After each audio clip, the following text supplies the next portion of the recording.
Hello, everyone, and welcome to today's webinar presented by Verse on the topic of Love is Blind, but PPA performance tracking shouldn't be. We're really glad to have you all here today. We're going to give folks a few minutes to log in and log on. But while we do that, I will go over just a few housekeeping items for today's webinar. We will be getting to as many questions as we can before the end of the webinar today. So feel free to, as questions pop up, input them in the Q&A section of the Zoom webinar portal at the bottom of your screen, and we will attempt to get to as many as we can.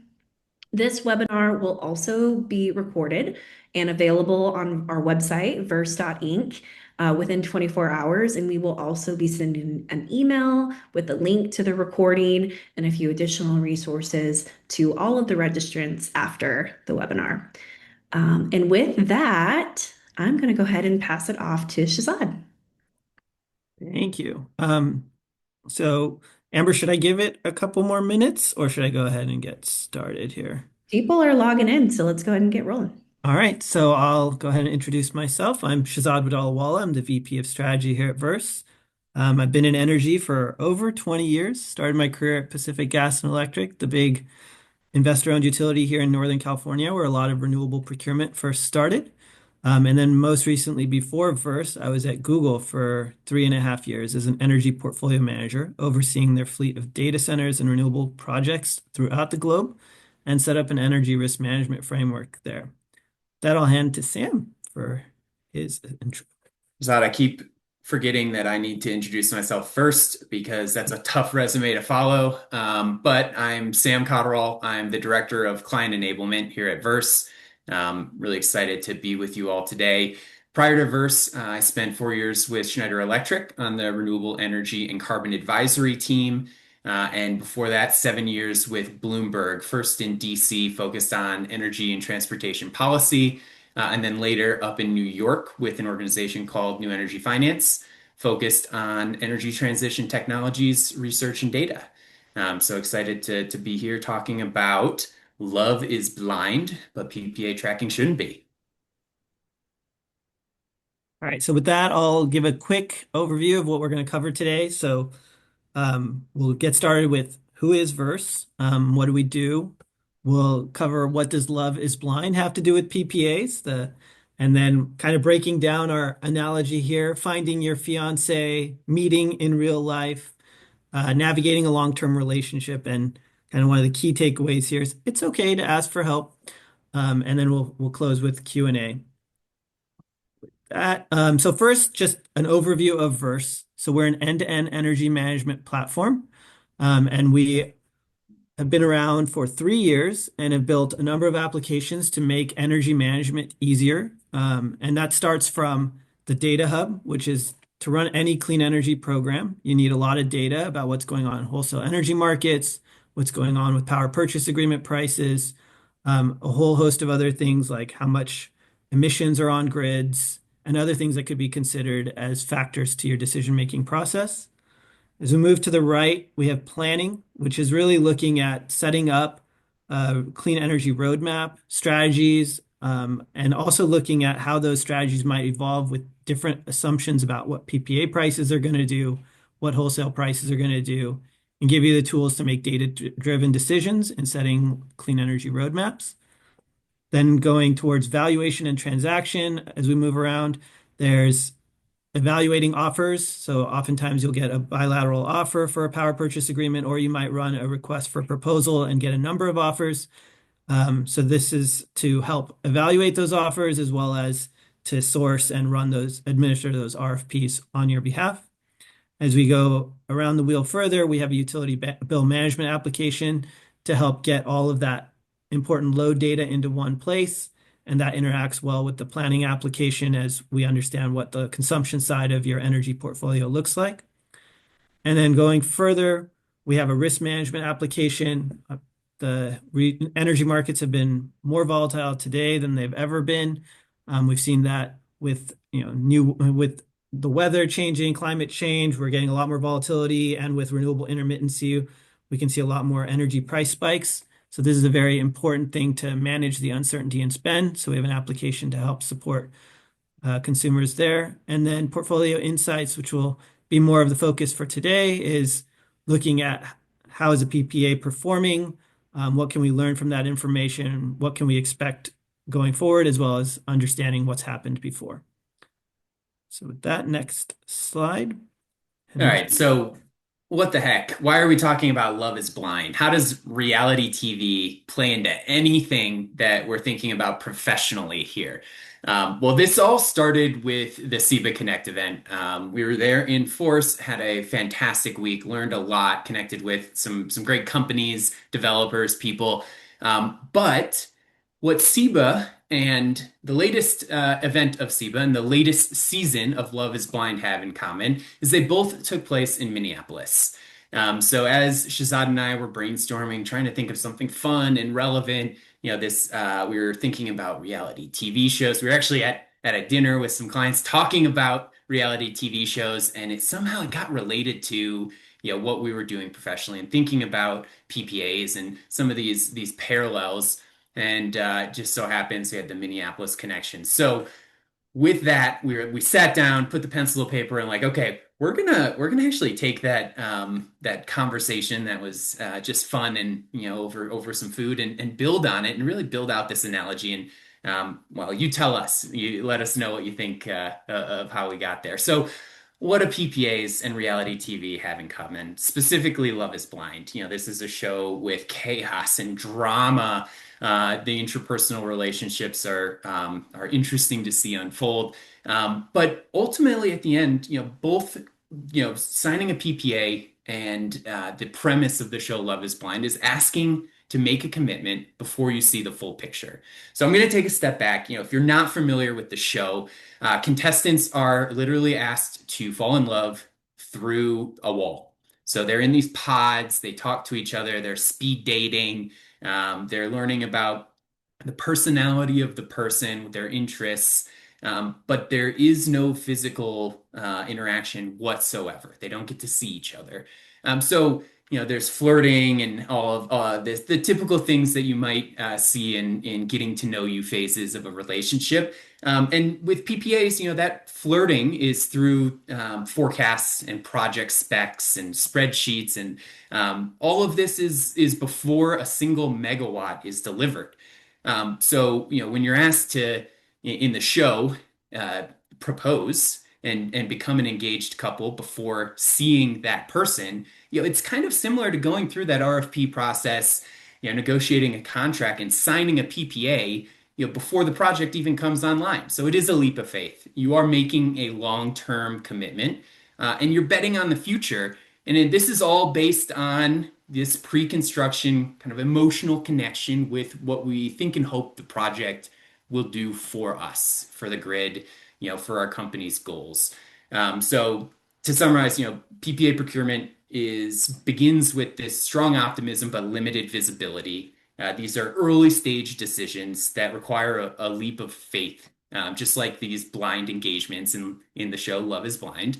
And the real performance data comes only after, in the show, the reveal, and in real life, when your project comes online. So in any good show, there's an introduction of the cast to start to pique our interests in how things might play out. And in a PPA, this is not just a relationship with one party. So there's you, of course, the buyer, and you have to navigate, the different developers and projects out there to find your match. Those projects are interacting with the utility. That's where the wholesale market is created, and you're settling in that market. So the utility is a bit of a mediator, if you will, there. And it's shaping the outcomes, the performance of that project. And then, of course, there is also the utility. So while you may be settling virtually on your PPA, you are still buying power from the grid. So every role influences your relationship and how these things perform. So there are multiple players, each have a unique impact on outcome. You're signing that contract, which is your vows. If you want to jump back to the Love is Blind and marriage analogy, But that is the commitment, the bilateral commitment with you and the developer. But there's also a market that impacts the outcomes. So the market is the wild card, or how life unfolds in the dating analogy. So understanding each stakeholder helps us better inform or potentially avoid future misunderstandings. So we prefaced this a little bit in the introduction to why love is blind, but in the show there are literally these pods, and the contestants sit across from each other. They speed date. They're looking for these natural connections. There are no visuals, lots of judgment calls made. You kind of narrow down from your many speed dates to people who you want to go back on out on a date with and get to know in greater detail. So for me, this is thinking about the RFP process where you go to market, you solicit all the offers, and then you create the short list. So there's kind of a speed element, and then you're going with your initial high level analysis to say, these are the few contestants or projects that I'm interested in. And then ultimately, you find your person or you find your project. And that's when you enter into exclusivity. So we've gone through the RFP, we've negotiated a term sheet, we've signed that term sheet. And then what does that term sheet give us? It gives us exclusivity. Um, this is still early stage in the process. While it might feel like a victory at the moment, there's still a lot of time left. This early stage diligence is really important. It gets you to a point where you're having this one-on-one conversation, but it's not the end of the road, and you're still in the renewable world pre-COD or commercial operation date. This project doesn't exist yet. But we're still, it's still something to celebrate. The engagement's official. You've signed a contract. You have a PPA. Everything looks great. You have, an approved economic case that your stakeholders internally, the C-suite, your CFO, have signed off on. We're understanding the potential of this impact towards our goals. As a steward of the environment, our company's impact. And we get to tell people about it, which is really exciting. And, it's not to be taken for granted. But this is also when the works really starts. Just like in a relationship, you get to know someone, it's a bit of that honeymoon phase. And as you get closer and closer and spend more and more time together, there's certainly ups and downs, like in every relationship. To summarize, signing the PPA is not the finish line. It's really the start of the journey. It's exciting because there is initial optimism, but there are, of course, going to be deeper complexities, especially once you have an operating asset. What we like to think about here is this is really just the start of the journey. All right. And while it's not associated with Love is Blind, had to do a shameless introduction of Chippendale dancers from an SNL skit. And you'll notice this isn't Patrick Swayze or Chris Farley, but they're lookalikes. And so if for those of you who haven't seen this skit, there's an audition scene where both Patrick Swayze and Chris Farley are auditioning to be Chippendale dancers. And quite frankly, I would say that Chris Farley was the better dancer, even though Patrick Swayze is famous for his dirty dancing. But the point here is, there is a big difference on how a project goes and what you can expect. And what we highlight here is, in the experience of ERCOT, you don't know what you're going to get until you're living it and breathing it in some cases, and especially in this Love is Blind environment. So in 2023, for example, in Texas, there were very high prices. So everyone was very excited, both the people who had signed their power purchase agreements and those that were considering ones or that had signed one that were about to come online. 2024, very different story. The prices were very subdued, and so a lot of expectations were not met. And so while there is an excitement when you're signing or you're having a good year, also just highlighting that there is a lot of ups and downs. And so while there's that excitement, you also need to just kind of get used to the roller coaster that is your PPA, but also just that expectations and reality are now where this is where the rubber hits the road. And, in relationships, some people are serial daters or have been in many relationships and, they're aware of these ups and downs. But, if you're, getting serious for the first time, well, maybe going on the show Love is Blind isn't your best option. But the reality of the situation is if your very first PPA came online at the beginning of 2023, you had a lot of wins to report internally. It felt good. There were a lot of ups. If you're a first-time energy buyer and your PPA came online at the beginning of 2024, the scenarios that you likely presented to your management were not what was happening in reality. And that's, especially for those. So the point I'm emphasizing is for those first forays into dating or into energy buying, that first year can really set the tone. And But it's a long-term agreement, so we got to remember that. yeah, I guess another, referencing Sheryl Crow, one of my favorite songs is First Cut is the Deepest. So the first bad year is one that everyone tends to remember, but also remember the good times too. And want to highlight here, with Love is Blind, there's always that villain. So here we have Dave with his opening line. So what's wrong with you? And there are things to look for when you're starting out with this, building this relationship with your PPA or with your developer. And there are some things, that are about your partner that you should know about and are red flags. Like, are they not giving you accurate invoices? Is there something systematic there? Are they not meeting their obligations for the commercial operation date? Are there availability issues, like mechanical availability issues? Are they not maintaining the plant? Is it going down and having outages when it's not supposed to? Curtailing operations without informing you, not communicating well. These are things that are really about your partner that you should look out for. On the other side, there's just twists and turns of life. This is, things that can happen. Like you will have an estimation or a forecast of what that power plant's going to deliver, but sometimes there's more wind than other times. Sometimes there's cloud cover. So the generation's deviating from expectations, not always within the control of your developer or your partner, but they still nonetheless affect you. Similarly, natural gas prices, which very much affect the wholesale power prices, will affect the bottom line of your transaction and your commitment and how you feel about it. Related to that, low market prices, everyone wants higher prices when they've or made a commitment because they want that relationship to exceed their expectations. Basis blowouts, a little more technical here. There's, where that project is located might be near transmission lines that don't have enough capacity for that generation to get to the load. What that means is that generation is lower value and doesn't earn as much revenue as you would expect, and also doesn't protect you against the high prices you might be facing where you're consuming. And highly relevant now, change of law can really impact what's going to cost, supply chain issues, other things that can affect the ability of your developer or your partner to meet the obligations under the contract. So these are just two things to look out for in terms of category. There's things about your partner that you should look for, but there's also just external things that you should be aware of that will impact how you feel about that relationship.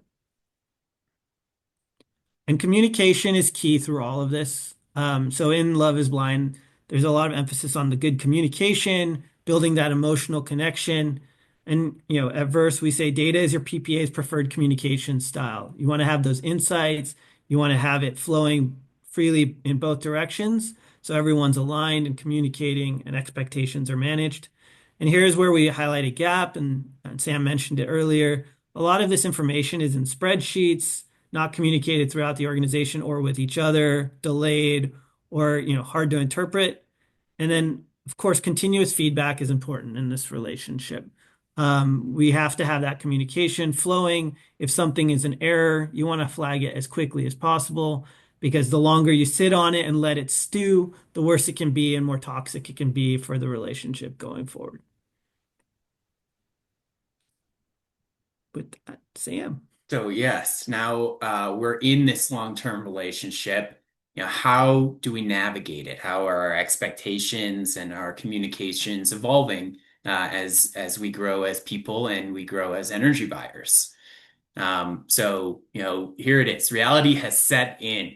You're living together. You may notice some quirks that you didn't otherwise see earlier in the relationship, as Shehzad mentioned, these can be things like construction delays or invoice issues or, market risks that are happening, curtailment events. And, the big question here is, are you who you said you were? So those are the actual personality traits. Those are the things, the red flags that are in your control.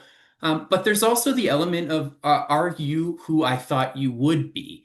And that is, about controlling our expectations and evolving our expectations as well. So there are things that are in and out of our control. And that's why the ongoing tracking is essential to confirm, delivery against these promises, against the vows that were made, but also understanding some of the performance risks, some of the externalities, if you will, the market controlled, not partner controlled elements of the relationship. So with transparency, yeah, we help adjust those expectations, which can help us preserve trust in a relationship. So these healthy relationships need this realignment of expectations. So, I'm budgeting and I'm rebudgeting. And as the reality changes, as the actual performance happens, I can in real time adjust my expectations. But communication isn't, just between your team and the project. There's also communications between your team and your organization and within your organization. So leadership, making sure that everybody is eyes wide open on what's happening, and how the market is evolving. So, the key to this is, adjust things before they go off the rails rather than be reactive if they potentially do. That's realigning internal budgets. That's, being transparent about the deviations and expectations. Maybe that's understanding, what an invoice amount should be before you even get that invoice based on the market conditions. So forecasting aligns the performance of the asset with your budget and expectations. Resetting those expectations help repeat or avoid repeated disappointments, or finger pointing, or simply just helps you preserve trust within your organization that they understand what's happening, and they're able to communicate that with us. So it is okay to adjust your plans, and reality does deviate from, the modeled outcomes. All right, not to be a stereotypical Californian here, but can think about batteries a little bit like therapy. And when it comes to projects out here in California, there was a time where, solar and wind could be signed by itself, but nowadays everyone needs storage because of the duck curve. And we can think of this as like a battery is kind of like therapy, and it's now very commonplace and has helps you smooth out the highs and lows. It stores up energy for when you need it most, and can allow us to manage some of that volatility and some of that pressure on certain times of the day or certain times of our lives. So just having that like stopgap of a battery asset, and this is actually one of those things that we'll also highlight is in California, most new plants, particularly solar, comes with storage. It's kind of like a given nowadays. There are very few buyers that will do solar in California without battery. But even more like for existing facilities, we're seeing people come up with like, can I add storage now because I need a little help managing the ups and downs or the duck curve as it's evolving in like places like Texas and other markets. And globally, we're seeing things in like Germany and Spain, where the middle of the day, that solar value is depressed. So just highlighting that storage is another thing to think about, and is becoming industry practice, particularly for solar assets. So bringing it back to the relationship, would you say it's potentially like a prenup where it may not guarantee your happiness, but it can certainly protect some of the downside? Yeah, prenups are considered a little not romantic, but yes, Fair enough. therapy. But some people would say therapy is not romantic. Why are you doing that? Is something wrong? But at the same time, yes, I agree. It's a nice thing to just talk about up front that you're going to go in therapy and that's a healthy part of the relationship. And then meeting the parents. Now, of course, we don't think the parents get to make the decision on the relationship, but let's all be honest, it's a big factor in how the relationship is going. And so, like, we think of meeting the parents as like leadership who's asking questions about, well, how is that relationship going with your developer? Can you explain why the prices that we're receiving are different from what you told us you were going to get, or what kind of relationship you were going to be in? Why aren't we like having as much of the good times as we thought we were going to have, or the high priced hours? Or why are things so different than what you communicated in terms of being off for budget this quarter? And then, finally, for all of that sustainability initiatives, you want to get the recs to meet your 100% renewable goals or whatever goals you have for your organization with respect to sustainability. These are kind of the big questions that leadership is going to ask you regularly. And it's important. And in this case, the parents, you can count on them to always ask you the questions. And so, given that you want to be in a position to be able to answer those effectively, confidently, and we all know what happens if you're not answering your parents' questions confidently. That's usually not a good sign for a relationship. Yeah, so I mean, with all that in mind, I just want to underscore here, it is okay to ask for help. So when we were introducing the cast of the show, we skipped some really important people, and they're the hosts. This is the Lachey's. This is Nick Lachey of 98 Degrees fame, for those of you who listen to music in the 90s and early 2000s. And yeah, what they have here is the Aria platform as one of the hosts here. So let's talk about our feelings. We can always be working on our relationship. Every couple needs both the romance, of course, but also a good therapist. And your PPA needs human judgment, of course, but also good data tools. So strong couples talk about things. Strong buyers audit their invoices. They think about their business process. They request technical reports from the developer. They validate the delivery, the performance. It's not all emotional. Some of it is practical. So you should always be working on your relationship, whether that means fixing certain items, identifying discrepancies, or just simply tightening up some of the communication and process. So with that, I'll throw it over to Shehzad for some lessons learned from reality TV before we talk about some of the therapeutic tools that the Verse Aria platform can provide. Thanks, Sam. And reminding ourselves, why are we here? So signing a power purchase agreement, we're here for sustainability reasons. We want to get steel in the ground and as stewards of the environment. So similarly with Love is Blind, the intent is to find love in a power purchase agreement. The number one reason is to do well by the planet and to get a new power plant built. And so just highlighting, remember the motivations for being here. As Sam mentioned, be proactive rather than reactive. So once that relationship is started, as we all know, there's a lot of work that needs to be done. So look for red flags, communicate, understand.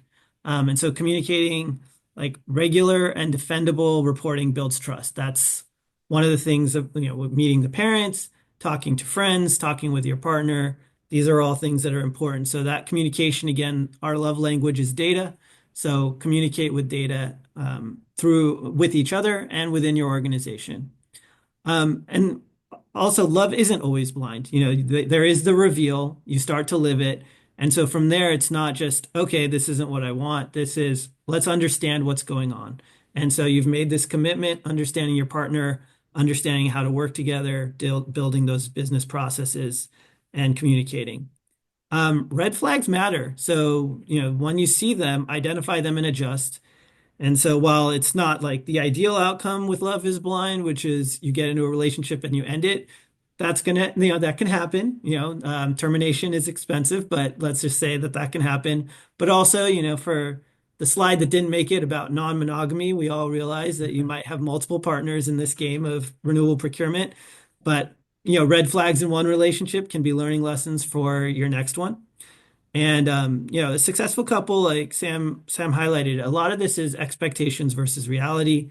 So making sure you understand what's happening, communicating, talking, and adjusting to your new reality because market conditions change. And one of those things we mentioned earlier, there's some things that are about your partner that are in their control, but there are some things that are just about the external environment, market prices, natural gas, transmission development. So just being able to understand what's really within your control, what's not, and being able to diagnose and act according to that.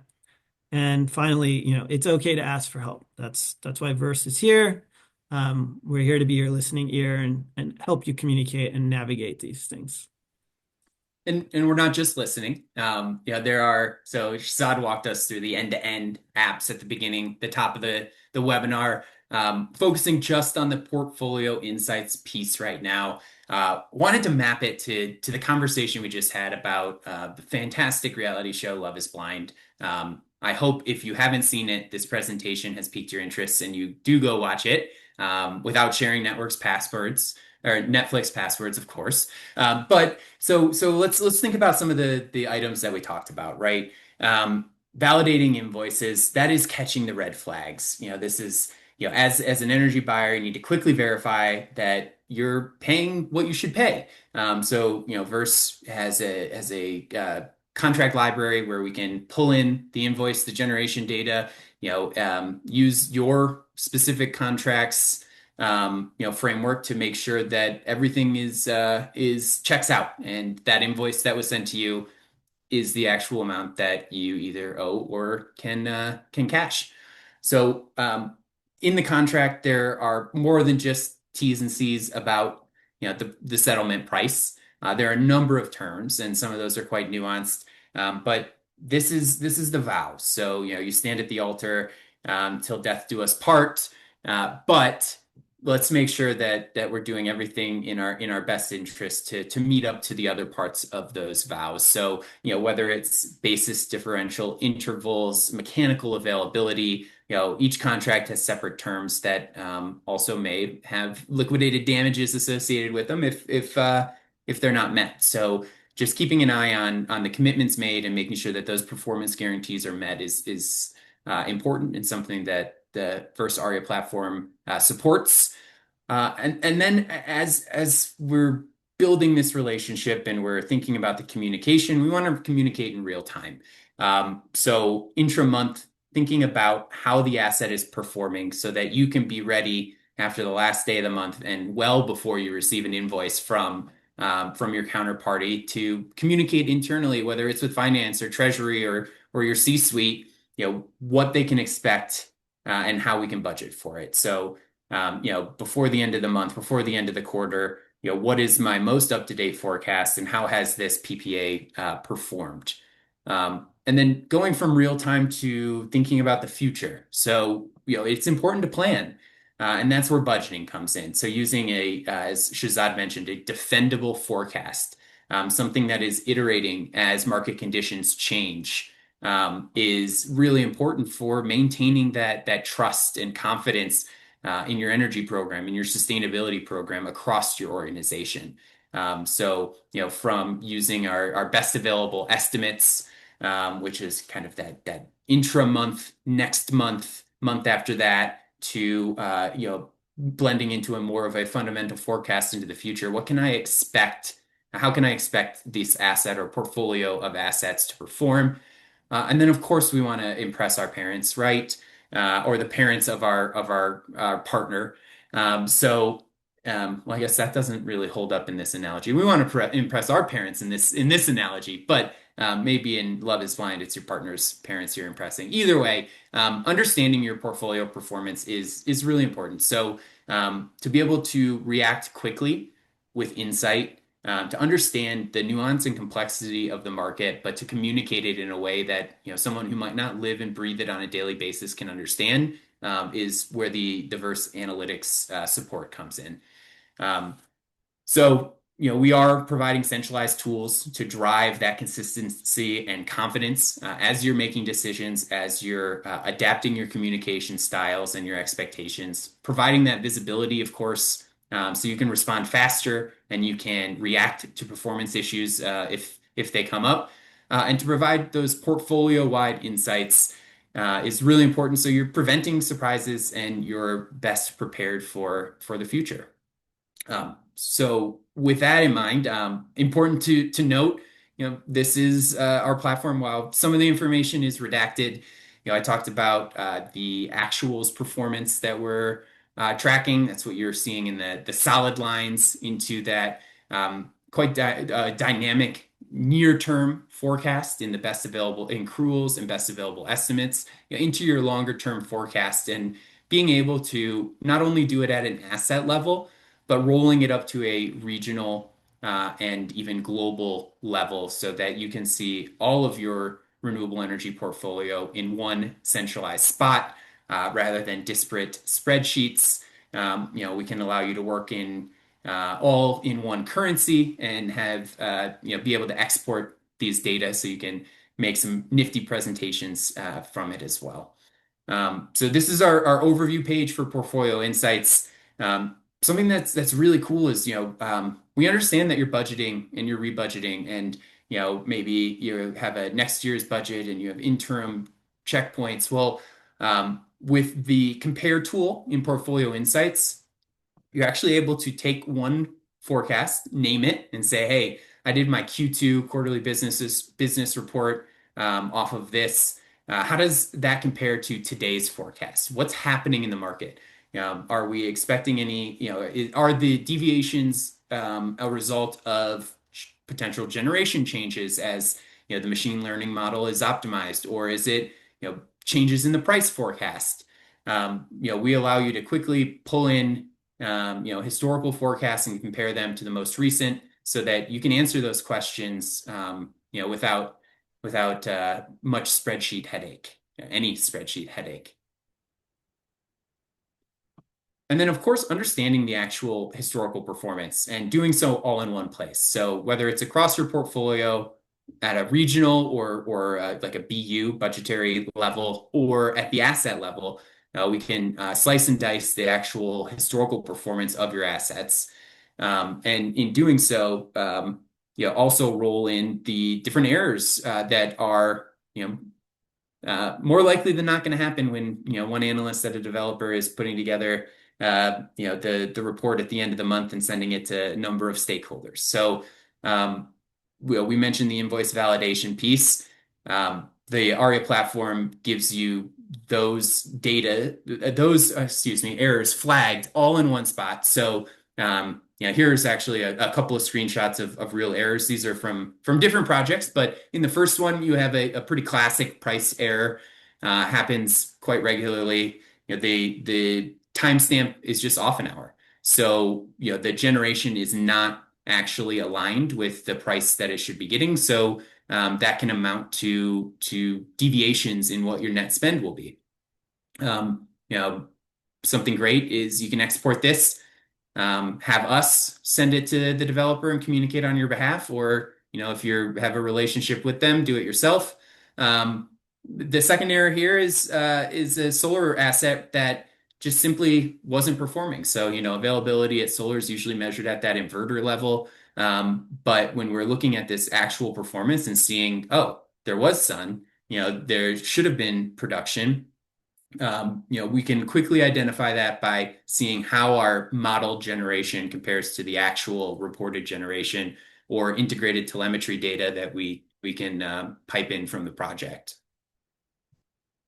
And last but not least, it seems simple, but actually, from what we're hearing, not so much to some clients, but having all of the invoices in one spot. So again, toggling from a global to a regional to an asset level, you have a link to the actual invoice and the data that was sent by the developer, pulling out the key metrics across those invoices, whether it's the generation weighted price you received, what that means for the implied rec value on a invoice by invoice monthly basis, the capacity factors of the plant, key metrics that just help inform decision making and reporting across your asset portfolio.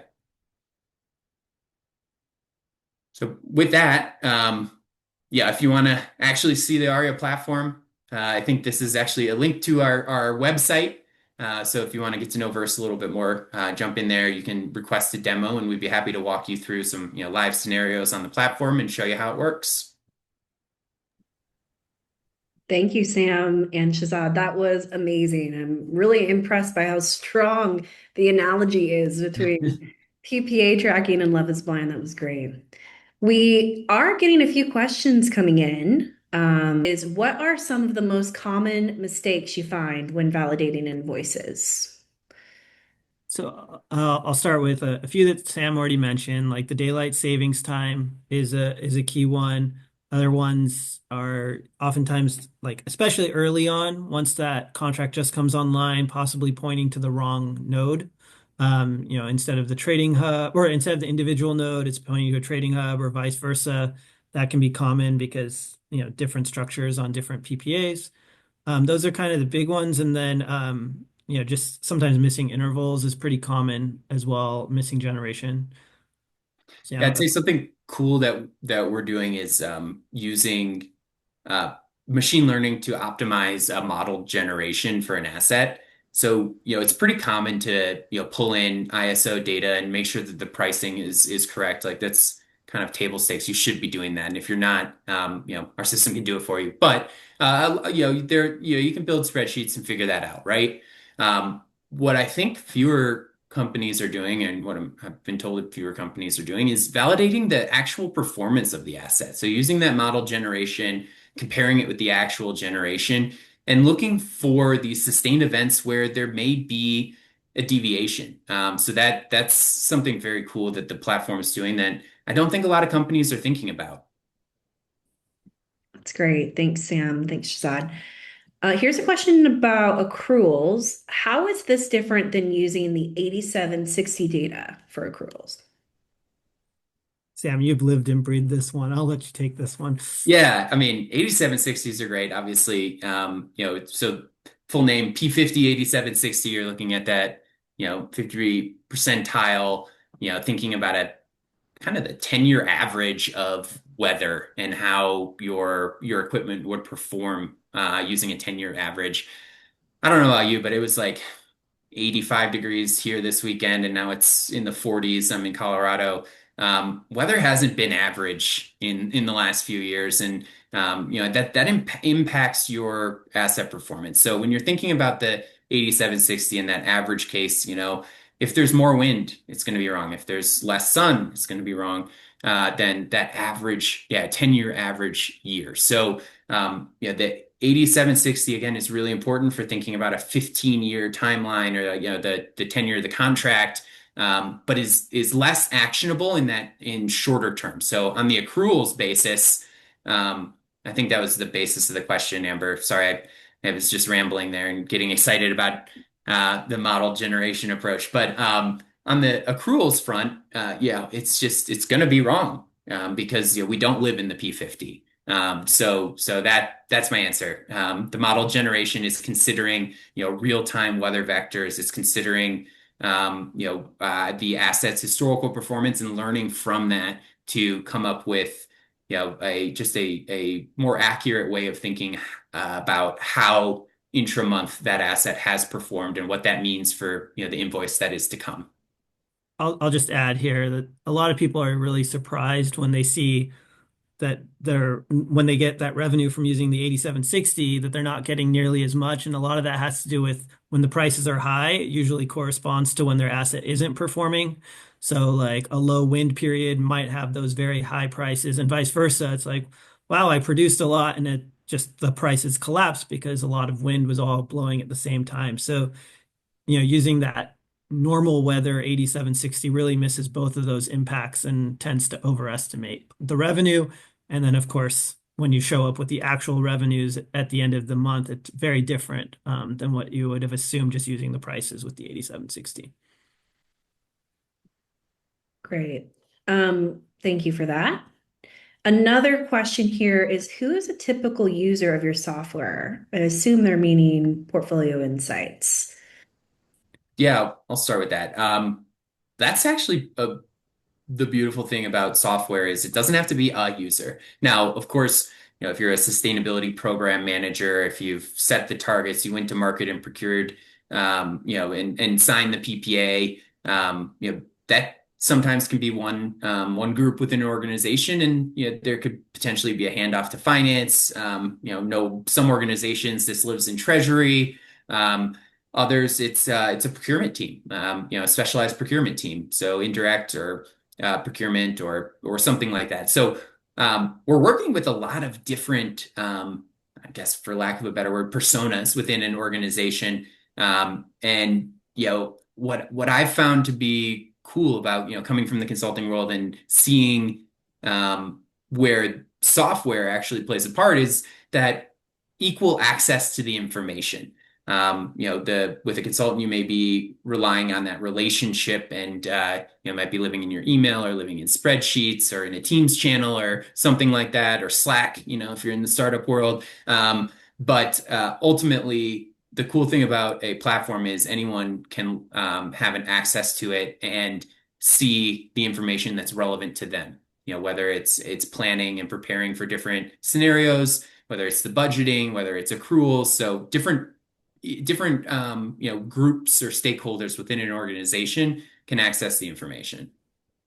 I'll also add, like, one of the things that's a clear advantage of having this kind of software is I've seen where, like, there's a spreadsheet that's like central to a lot of business function, and someone inadvertently deletes something, and then all of a sudden, like, that value is gone forever for the entire organization. And that's obviously not a good outcome when you're dealing with like your power purchase agreements and those dollars.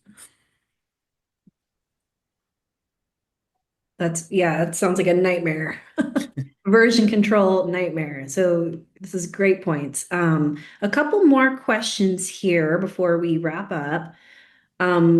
Here's a good one. What is the biggest driver of variance between forecasts and actuals? That is a good one. Yeah, so I'll start on this one. So probably the biggest thing is the price. And kind of going back to that accruals use case is that the price can be quite different from expectations because on a forecasted basis, everything kind of gets smoothed out a little bit. But what you can see on an hour by hour can move quite a bit based on system conditions, outages, transmission. So market price, particularly if the project settles at an individual node and not like a more smoothed out trading hub, can be quite all over the place. While generation, in that example earlier for wind, can be a big driver, we find that like the power prices are usually the bigger driver unless there's something really extreme going on with generation. Couldn't have said it better myself. I was gonna say I'll leave the response at that. all right. We've got one more question here. It's from someone who says, I understand the tool can give me insights into what I can expect going forward and how that view has changed over time. But how or what can I actually do to manage the uncertainty in the outcomes? That's a good one. This is the classic, so what? Showing something to management is like, great, I've got this data, tells me that this is what's happening. And all of a sudden leadership's like, why is this bouncing around all the time? It's like, then there's kind of the light bulb moment of, well, energy markets are volatile.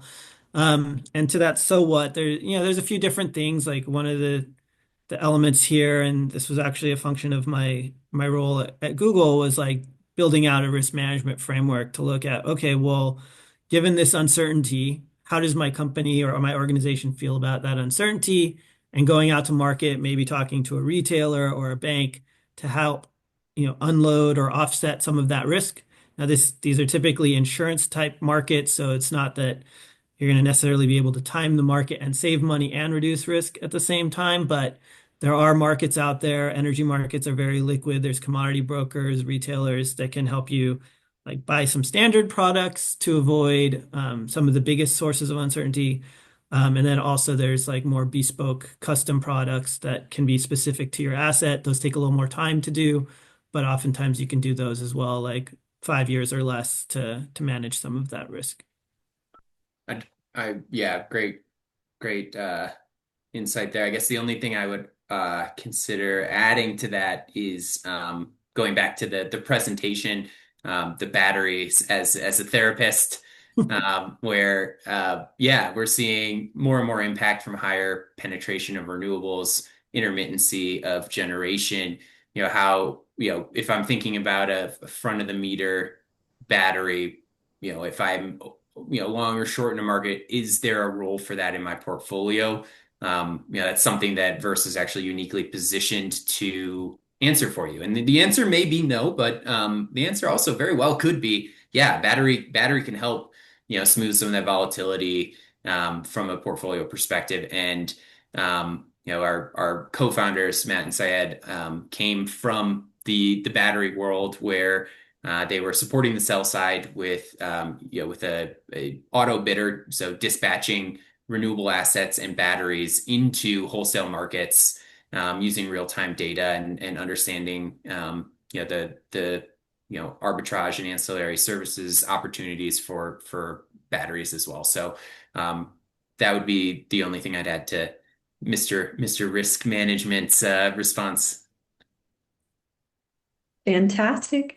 Well, I think with that, we are going to wrap it up. And thank you so much, Sam and Shehzad, for the amazing presentation and insights on today's webinar. And thank you to all the attendees who tuned in.